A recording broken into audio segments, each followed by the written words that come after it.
Young hero Raj తరుణ్పై Lavanya అనే అమ్మాయి నన్ను మోసం చేశాడంటూ కేసు పెట్టిన విషయం తెలిసిందే.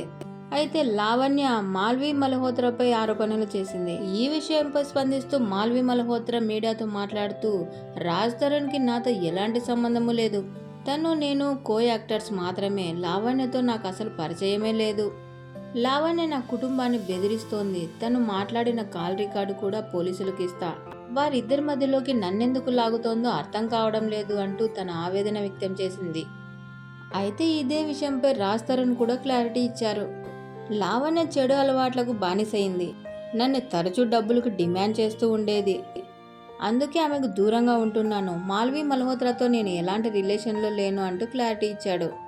ఇది ఇలా ఉంటే రాజ్ తరుణ్ తెర వెనక లవర్ బాయ్ అంటూ మరో ట్విస్ట్ ఇచ్చింది లావణ్య. నాకు తెలిసి నాకు కన్ఫర్మేషన్ ఉన్న ఎఫైర్లు కొన్ని ఉన్నాయి. రాజ్ తరుణ్ ఎఫైర్లు పెట్టుకున్న కొంతమంది అమ్మాయిలు ఉన్నారు. హీరోయిన్ రిద్దితో ఎఫైర్ పెట్టుకున్నాడు. 6 నెలలు డేటింగ్ చేసి రిద్ది వదిలేసింది. రిద్దితో పాటు శాలిని ఇంకా హరియానా గ్లోరీతో కూడా ఎఫైర్ నడిపాడు. ఇద్దరు లోకం ఒకటే అనే సినిమాలో హీరోయిన్ శాలినితో కొంతకాలం ఉన్నాడు. ఆ తర్వాత బిగ్ బాస్ హరియానా గ్లోరీతో కేవలం ఒక్క రోజు మాత్రమే షూట్ జరిగింది. ఆ ఒక్క రోజులోనే కలిసిపోయారు.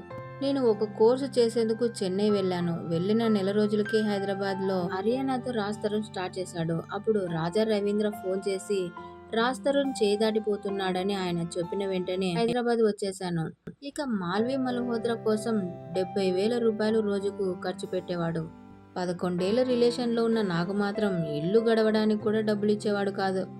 రాజ్ తరుణ్ ఎన్ని ఎఫైర్లు పెట్టుకున్నా అతడు నాతో ఉన్నాడనే నమ్మకంతో ఉన్నానని, మాల్వి మా ఇద్దరి మధ్యలోకి వచ్చిన తర్వాత నాకు నమ్మకం పోయింది. అందుకే మీడియా ముందుకు వచ్చాను అని ఆరోపణలు చేసింది లావణ్య. ఈ వ్యవహారంపై కొన్ని ఆడియో టేపులు కూడా విడుదలయ్యి నెట్టింట వైరల్గా మారాయి.